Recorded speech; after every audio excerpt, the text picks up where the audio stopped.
আরিয়াদহের দিকে আমাদের নজর অবশ্যই থাকবে, কিন্তু এর পাশাপাশি আরও একটা বিষয় রয়েছে যেটা দিন প্রতিদিন আমাদের সকলকে ভাবাচ্ছে। সবজির দাম। বাজারে গেলে হাতে ছাকা লাগছে।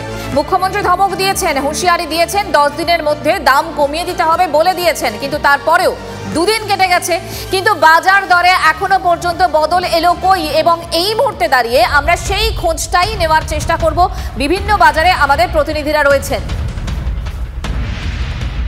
বাঁকুড়া থেকে জেলার ছবিটাও আপনাদের সামনে তুলে ধরবো। হীরক আমাদের সঙ্গে রয়েছেন এবং মানিকতলায় রয়েছেন আমাদের প্রতিনিধি সৌভিক। আমি প্রথমে একটু সৌভিকের কাছে যাই। সৌভিক, কি অবস্থা বুঝতে পারছো আজ সকালবেলায়?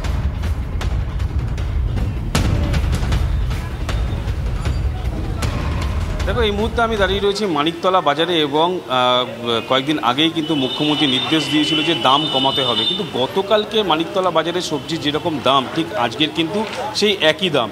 এবং যারা ক্রেতারা তারা কিন্তু সাংঘাতিক রকম অসুবিধার মধ্যে, কারণ আমরা দেখেছি, আমরা যে এখানে জিজ্ঞেস করলাম, যেখানে যেটা জানানো হচ্ছে যে বেগুন গতকালকের 120 টাকা কিলো ছিল এবং আজকেও কিন্তু ঠিক 120 টাকাই কিলো। এবং এই সাধারণ মানুষের কিন্তু অসুবিধা হচ্ছে। যদিও আমি একজন ক্রেতাকে এখানে পেয়ে গেছি, আমি একটু সরাসরি কথা বলে নেব। জেঠিমা, আপনারা তো বাজার করছেন, হ্যাঁ, বাজারের দাম কীরকম? বাজারের দাম তো অসম্ভবই আছে, বেশি আছে। কতটা অসুবিধা হচ্ছে? হ্যাঁ, অসুবিধে তো হবেই এখন। কেন আমার অর্থাৎ কোনো একটা জায়গা থেকে কিন্তু বাজার দর অনেকটাই বেশি। আমি আজকের কিন্তু এই মানিকতলা বাজারের টাস্কফোর্সের আধিকারিকরা আসবে। আমরা গতকালকে দেখেছিলাম কলেজ স্ট্রিট, পাশাপাশি ভিআইপি বাজার এবং শিয়ালদা বাজারে কিন্তু অভিযান চালিয়েছিল এবং আজকের কিন্তু এই মুহূর্তে তারা আসবেন হচ্ছে এই মানিকতলা বাজারে। এবং এই নির্দেশের পরেও কোনো কাজ হয়নি, দাম এতটুকু কমেনি।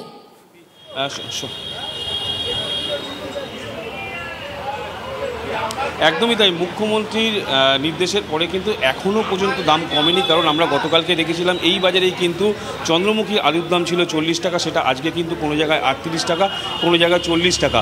আমি সরাসরি টাস্কফোর্সের যিনি আধিকারিক আছে তার সঙ্গে একবার কথা বলে নেওয়ার চেষ্টা করব। মুখ্যমন্ত্রীর নির্দেশের পরে দাম কি কমলো বাজারে? হ্যাঁ, বাজারে দাম কমেছে গত 24 ঘন্টায় আলু সব জিনিসেরই দাম সবজির কমছে। এবং আমরা যেটা হোলসেল মার্কেটে কালকে দেখেছি যে শসা বিক্রি হচ্ছে 40 টাকা, সেটা এখানে খুচরো বাজারে 100 টাকা। এসব আমরা আর হতে দেবো না। কিন্তু এখনও তো এই মানিকতলা বাজারে এখনও বেগুনের দাম এখনও 120 টাকা। 120 টাকা হবে। বেগুনের দামটা বেশি, কারণ বেগুন এবারে নষ্ট হয়ে গেছে। হোলসেল মার্কেটে 100 টাকা করে কালকে আমরা দেখে এসেছি বড় সাইজের বেগুন। ক্যাপসিকাম, আমি বলছি ক্যাপসিকাম এখন আমাদের রাজ্যে হয় না। বেশ, তার মানে টাস্ক ফোর্সের প্রতিনিধিরা তারা ঘুরছেন এবং কলকাতার বাজারগুলোতে দাম কমানো হবে এই আশ্বস্ত, মানে এই আশ্বাস বাণীটুকু আমরা পাচ্ছি। রনিপা, পাশাপাশি জেলার দিকে তাহলে নজর রাখি। হীরক রয়েছে তো আমাদের সঙ্গে। হীরক, বাঁকুড়ার কি ছবি দেখতে পাচ্ছ? মানিকতলাতে দেখছি যে দাম কমার একটা আশা রয়েছে, বাঁকুড়ার কি ছবি?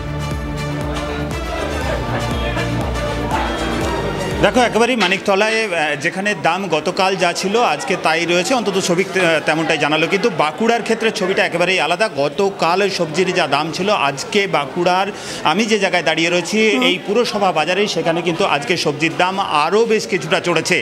বিশেষ করে ঝিঙে, করলা, বেগুন সহ বিভিন্ন সবজি, সেই সবজির দাম বেশ কিছুটা চড়েছে। এবং তার পাশাপাশি তোমাকে জানিয়ে রাখতে চাইবো যে কলকাতার বাজারে টাস্কফোর্স এবং এনফোর্সমেন্ট ডিপার্টমেন্ট তারা রীতিমতো এই দাম কমানোর ব্যাপারে মুখ্যমন্ত্রীর নির্দেশ দেওয়ার পর যেভাবে নেমেছে, সেভাবে কিন্তু বাঁকুড়ায় কোথাও সেরকম টাস্কফোর্স বা এনফোর্সমেন্ট ডিপার্টমেন্টে কোনো রকম অ্যাক্টিভিটি চোখে পড়ছে না।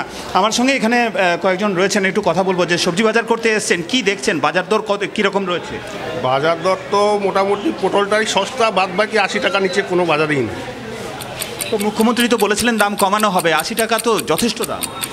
যথেষ্ট দাম। আর মুখ্যমন্ত্রী আর কি করবে? চাষে যদি না উৎপাদন হয় তো মুখ্যমন্ত্রী কী করবে? মুখ্যমন্ত্রী তো এনে আর ভর্তি দিয়ে বাজার করতে কি কষ্ট হচ্ছে? অবশ্যই কষ্ট হচ্ছে, সবারই কষ্ট হচ্ছে। নজর থাকবে আমাদের। আপাতত ধন্যবাদ তোমায়।